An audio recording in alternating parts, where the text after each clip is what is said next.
السلام علیکم پیارے دوستو، کتاب التبری ہے۔ ایک دفعہ یہودی عالم کا حضرت محمد مصطفیٰ صلی اللہ علیہ وسلم کے پاس 28 سوال لے کر آیا۔ اس کا مقصد حضرت محمد مصطفیٰ صلی اللہ علیہ وسلم کی نبوت کی حقیقت معلوم کرنا تھا۔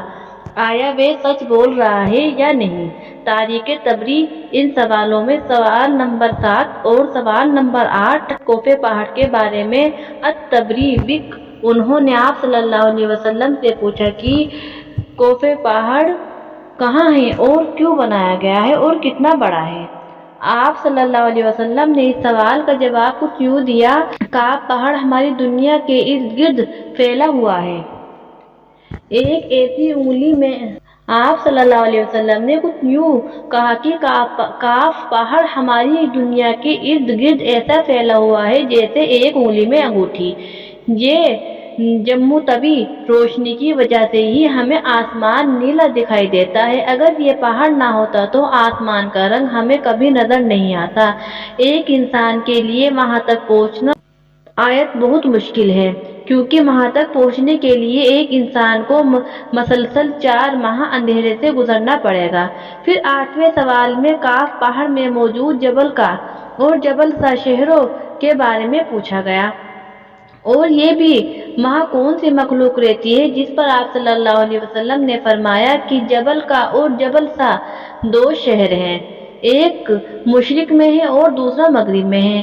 یہ دونوں شہر جمر سے بنائے گئے ہیں اور یہ دونوں شہر کعب پہاڑ سے ملے ہوئے ہیں۔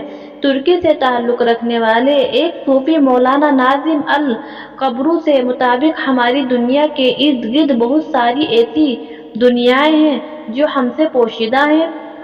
جب حضرت امام مہدی علیہ السلام تشریف لائیں گے تو وہ اکیلے نہیں ہوں گے، بلکہ اللہ تعالیٰ ان کی مدد کے لیے کعب پہاڑ سے ایسی مخلوق کو بھیجیں گے جو اس دنیا والوں کے لیے بالکل نئی ہوگی۔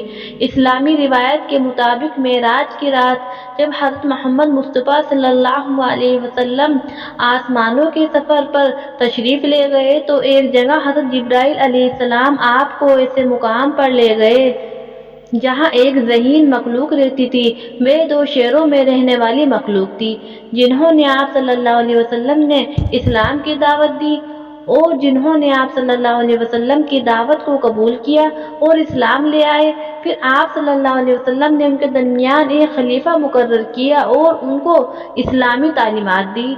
آپ صلی اللہ علیہ وسلم کو ایک اور قوم کی طرف لے جایا گیا جو تاری اور تاک کے نام سے جانے جاتے تھے۔ آپ صلی اللہ علیہ وسلم نے انہیں بھی اسلام کی دعوت دی، لیکن انہوں نے آپ صلی اللہ علیہ وسلم کی دعوت کو قبول نہیں کیا۔ وہاں سے آپ صلی اللہ علیہ وسلم حضرت جبرائیل علیہ السلام کے ساتھ یاجوج ماجوج کی طرف گئے اور آپ صلی اللہ علیہ وسلم نے انہیں بھی اسلام کی دعوت دی، لیکن یاجوج ماجوج تاری اور تاک سے بھی زیادہ شرکس قوم تھی۔ انہوں نے بھی آپ صلی اللہ علیہ وسلم کی دعوت کو قبول نہیں کیا اور آپ صلی اللہ علیہ وسلم کو ماننے سے انکار کر دیا۔ پیارے دوستو، قرآن کی سورہ کہف میں اللہ کے نبی بندے حضرت ذوالقرنین کا ذکر کیا گیا ہے، جو انہوں نے مشرق اور مغرب کا سفر کیا تھا، جو واقعہ کعب پہاڑ سے ملتی ہے۔ حضرت ذوالقرنین کوفے پہاڑ تک گئے تھے۔ پیارے دوستو، اس تمام واقعے کا تفصیل ذکر تبری تاریخ تبریز ہے، جس میں جبل کا اور جبلہ سا 2 شہروں کے بارے میں ایک طویل حدیث کا ذکر کیا گیا ہے، جس میں آپ صلی اللہ علیہ وسلم نے کچھ یہودی عالم کو جواب میں ان دونوں شہروں کی مکمل تفصیل بیان فرمائی، اور اس وقت حضرت مولانا علی رضی اللہ تعالیٰ عنہ بھی آپ صلی اللہ علیہ وسلم کے پاس موجود تھے۔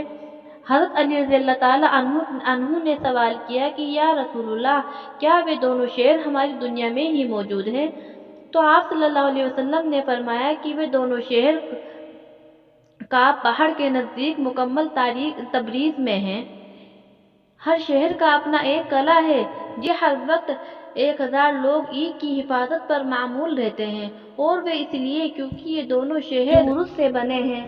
ان دونوں شہروں کے سب سے بڑے دشمن ربی اور تاک 2 شرکس قوم ہیں، جو ان دونوں شہروں میں موجود قیمتی خزانوں کو حاصل کرنا چاہتی ہے۔ ان کے حملے کے ڈر سے دونوں شہروں میں موجود لوگ ہر وقت حفاظت پر ہوتے ہیں تاکہ اپنے شہروں کو ان شرکت قوموں کے حملوں سے بچا سکے۔ ان شہروں میں بسنے والے لوگ نہ حضرت آدم علیہ السلام سے واقف ہیں اور نہ ابلیس سے ان کا درمیان کوئی عورت نہیں ہے، وہ تمام مرد ہیں۔ ان شہروں تک پہنچنا ایک انسان کے لیے بہت مشکل ہے، لیکن ہود علیہ السلام کی قوم کے 3 لوگ وہاں پہنچ گئے تھے اور وہاں پر رہے، مگر وہاں ان لوگوں پر شدید تشدد کیا گیا اور وہ وہاں سے بھاگنا چاہتے تھے لیکن بھاگ نہیں سکتے تھے۔ طبری کے مطابق جب ان یہودیوں نے آپ صلی اللہ علیہ وسلم کی تمام باتیں سنی تو فوراً بول اٹھے کہ آپ ہی وہ آخری نبی ہیں جن کے بارے میں حضرت موسیٰ علیہ السلام نے ہماری آسمانی کتاب میں ذکر فرمایا تھا کہ جب تم لوگ آخری پیغمبر حضرت محمد مصطفیٰ صلی اللہ علیہ وسلم سے ملو تو انہیں میرا سلام پیش کرنا۔ بارے میں معلومات اکٹھی کی تو معلوم ہوا کہ یہ واقعی صرف اہل تشدد میں موجود ایک حدیث میں ملتا ہے، جبکہ اہل سنت میں اس واقعے کے بارے میں کہیں کوئی ذکر نہیں ملتا۔ دوسری بات یہ ہے کہ ایک محد سے زیادہ ایک تاریخ دان تسلیم کیے جاتے ہیں۔ اسلامی التبریز حدیث کو اتنا غور و فکر سے پڑھنا ضروری ہے کیونکہ التبری کے حوالے سے ایسی کئی حدیث سامنے آئی ہیں جن کے الفاظ اور روایت میں کئی لحاظ سے کمزوری پائی گئی ہے۔ اس کے علاوہ کعب پہاڑ کا ذکر صحیفہ ستہ کسی کتاب میں بھی موجود نہیں، اس لیے اہل سنت کے مطابق التبری جس حدیث میں ان 2 شہروں کا ذکر کیا گیا ہے اس حدیث کا کوئی مستند ذریعہ معلوم نہیں۔ اہل التبری کی حدیث کی کتاب بشر درجہ میں ایسے 2 شہروں کا ذکر آیا ہے جو اپنے ایک لیڈر کے انتظار میں ہیں۔ دوستو، ہالی ووڈ کی اکثر فلم میں افسانوی داستانوں اور مذہبی کتابوں میں موجود قدیم کاموں اور واقعات پر مبنی ہوتی ہے۔ اس کی ایک بڑی مثال میٹرکس نامی فلم ہے، جہاں کے لوگ ایک تاریک دنیا میں موجود ہوتے ہیں جو ہماری دنیا سے بالکل مختلف ہوتی ہے، یا پھر دف نام فلم جس سے ایک ایسا شہر دکھایا جاتا ہے جو سارا جمر سے بنا ہوتا ہے۔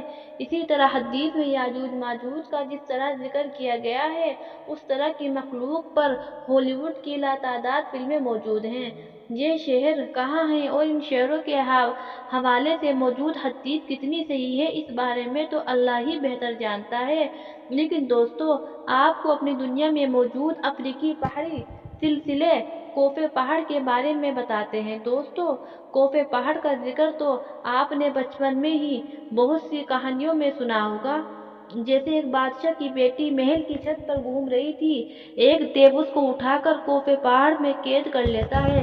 بادشاہ مختلف موما کے شہزادوں کو اس مہم پر روانہ کرتا ہے، جو میری شہزادی کو واپس لائے گا میں اس کی شادی اپنی بیٹی سے کر دوں گا۔ تو ایک نیک دل شہزادہ اس پہاڑ پر روانہ ہوتا ہے۔ اس کی ملاقات ایک بزرگ سے ہوتی ہے۔ بزرگ اس کی نیک دلی کی وجہ سے اس کو ایک انگوٹھی دیتا ہے، جس کی بدولت وہ فوراً کوف پہاڑ کی پہاڑی پر پہنچ کر دیو کو مار دیتا ہے اور شہزادی کو آزاد کروا کر واپس اس کے وطن لے آتا ہے۔ شہزادی کی شادی شہزادے سے ہو جاتی ہے اور دونوں ہنسی خوشی رہنے لگتے ہیں۔ کوف پہاڑ اصل میں ہے کہاں؟ یہ تو عبد اور بحیرہ کمین کے درمیان خطہ کاف کا اس کا ایک پہاڑی سلسلہ ہے جو ایشیا اور یورپ کو جدا کرتا ہے۔ کبھی اس کا شمار روس میں ہوا کرتا تھا، لیکن روس کے ٹوٹنے کے بعد اب یہ حصہ چیچنیا میں شمار ہوتا ہے۔ اس میں معدنی پانی کے چشموں کی بہتا ہے۔ پاکستان، ہندوستان اور ایران میں کوف پہاڑ کے مطابق جنوں اور پریوں کی بے شمار قصے مشہور ہیں، جو نہ صرف عوام میں سینہ بسینہ منتقل ہوتے رہے ہیں بلکہ بچوں کی کہانیوں میں باقاعدہ لکھے جا رہے ہیں۔